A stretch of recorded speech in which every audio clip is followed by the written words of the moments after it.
দুদিন আগে বাড়িতে মুরগির মাংস নিয়ে এসেছিল। তো ওখান থেকে কিছুটা মুরগির মাংস আমি তুলে রেখেছিলাম একটু সলিড দেখে। তো ভেবেছিলাম পরে কিছু একটু বাচ্চাদেরকে করে দেবো। কি করে দেবো সেটা ভাবতে ভাবতেই আমার 2-3 দিন কেটে গেল। তো 2-3 দিন পরে ভাবলাম যে তাহলে মাংসটা যখন আছে, না করলে নষ্টও হয়ে যাবে, তো কিছু একটা করে দিই। তাই জন্য ভাবলাম একটু চিকেন পকোড়া করে দিই। তার জন্য কিন্তু আমি মাংসটাকে প্রথমে ভালো করে ধুয়ে নিয়েছি। আদা রসুন লঙ্কা পেস্ট দিয়ে আধ ঘন্টা মাখিয়ে রাখার পর তারপরে কিন্তু আমি একটু কর্নফ্লাওয়ার ডিম দিয়ে মাখিয়ে নিয়েছিলাম। তারপর কিন্তু আমার ছোট্ট উনুনটার মধ্যে আমার এই ছোট্ট কড়াইটা বসিয়ে দিলাম।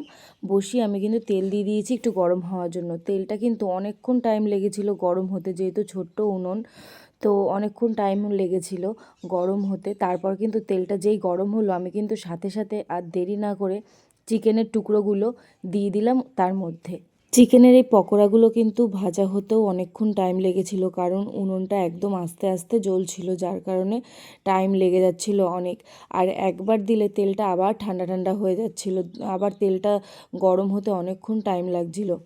আর এইভাবে কিন্তু আমি আস্তে আস্তে পকোড়াগুলো বানিয়ে নিয়েছিলাম। আর এত সুন্দর একটা গন্ধ বেরোচ্ছিল না, যখন পকোড়াগুলো ভাজছিলাম ভীষণ সুন্দর একটা গন্ধ বেরোচ্ছিল, খুব ভালো লাগছিল, একদম দোকানের মতন লাগছিল। আর পকোড়াগুলো কিন্তু আমার সব ভাজা হয়ে গেছে। পকোড়াগুলো ভেজে নিয়ে আমি একটা প্লেটে সুন্দর করে সাজিয়ে নিয়েছিলাম। এটা সাজাচ্ছিলাম আর ভাবছিলাম যে এই পকোড়াগুলো করতে আমার কতক্ষণ সময় লেগেছে। প্রায় আমার 2 থেকে আড়াই ঘন্টা আমার সময় লেগেছে এই পকোড়াগুলো শুধু ভাজতে।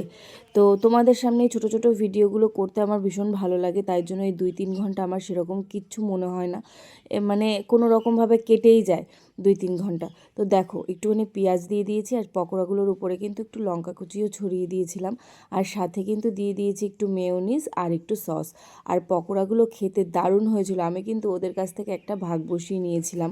তো তখনই বুঝলাম পকোড়াগুলো কিন্তু খুব ভালো হয়েছিল, আর ওরাও বলছিল খুব সুন্দর হয়েছে।